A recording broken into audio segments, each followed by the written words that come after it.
Now today we will discuss about the skeleton of the heart or fibrous skeleton of the heart. The fibrous skeleton of the heart, it consists of 4 fibrous rings around to the bases of the both ventricle and right and left atrioventricular and pulmonary and aortic orifice. So this is the pulmonary orifice, this is the aortic orifice, this is the tricuspid orifice, and this one is the bicuspid orifice. So it is the fibrous skeleton which is made around to this all 4 orifice at the beginning of the pulmonary trunk, aortic orifice, and at the tricuspid wall, at the bicuspid wall, or it is called the mitral valve, and this is the tricuspid valve. Tricuspid valve, which lies between the right ventricle and right atrium. We have already cut the right atrium and we have already cut the left atrium. So it is the fibrous skeleton which is mainly the aortic and pulmonary trunk, which both are connected by the fibrous skeleton at the level of the valve. Normally the pulmonary valve, which lies most anteriorly and superiorly as compared to the other valves. So most anteriorly there is a pulmonary valve. It directed downwards, forwards, and slightly right. The aortic valve, which is directed downwards, backwards, and left. It is the aortic valve directions. It is nearly both valve. These both valve, pulmonary and aortic, it is perpendicular to each others. And it is also inside the valve. It is called the semilunar valve. So pulmonary valve, it is comparatively slightly upper as compared to the aortic valve. So aortic valve, which is slightly lower than the pulmonary valve. Now the pulmonary and aortic valves, which are connected at this level, at the base of the fibrous skeleton by the infundibulum. It is connected by the infundibulums, while there is the central tendon of the fibrous skeleton, which lies between the anteriorly aorta, left by the mitral valve, right by the pulmonary trunk. In between this area, it is called the central tendon of the heart. So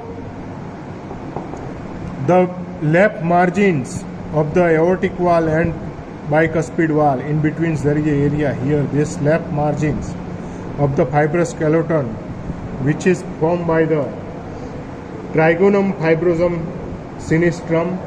It is formed by the trigonum fibrosum sinistrum, or it is called the left fibrous trigon. It is also called the left fibrous trigon. So it lies between the left margin of the aorta and bicuspid valve, the left margin of the central tendon on it is called the trigonum fibrosum sinistra.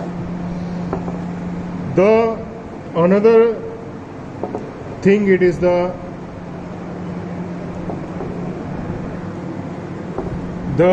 bicuspid valve and tricuspid valve, both are just behind to the aortic valve and are united by the one fibrous tissue in this level.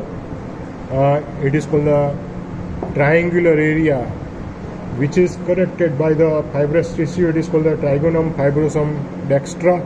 It is called the trigonum fibrosum dextra. So it is this triangular area. This is the left side margin, this is the right side margin, and this is the anterior margin, which is the posterior boundary of the aorta. So this area, it is called the trigonum fibrosum dextran. It is called the trigonum fibrosum dextran, or it is also called the right fibrous trigon, because it is comparatively situated slightly right than the left fibrosum left fibrous trigone.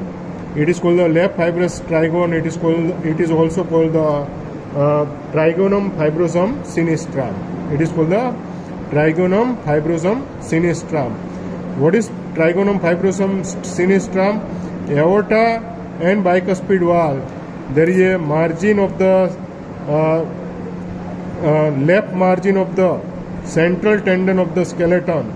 It is called the Trigonum fibrosum sinistram, and the right side between the anteriorly it is bounded by the aorta, left bounded by the mitral wall, right bounded by the tricuspid wall, and in this area, the triangular area, the skeleton which is formed by the Trigonum fibrosum dextra.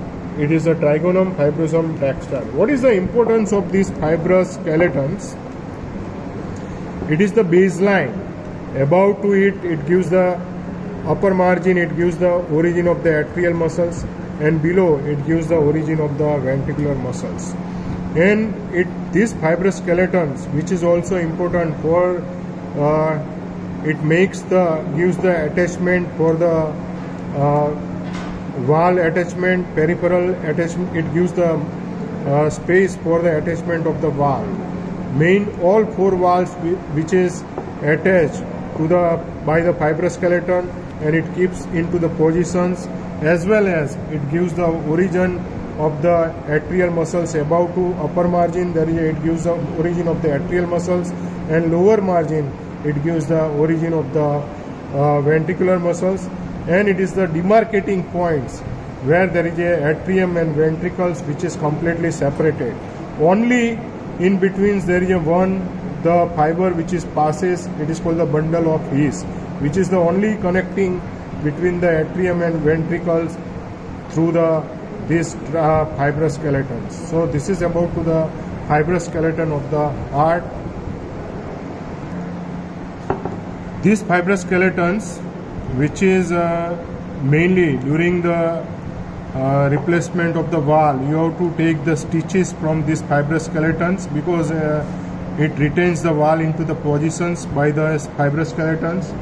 And sometimes fibrous trigone which is calcified into the old age, but inside the sheath it is converted into the bones.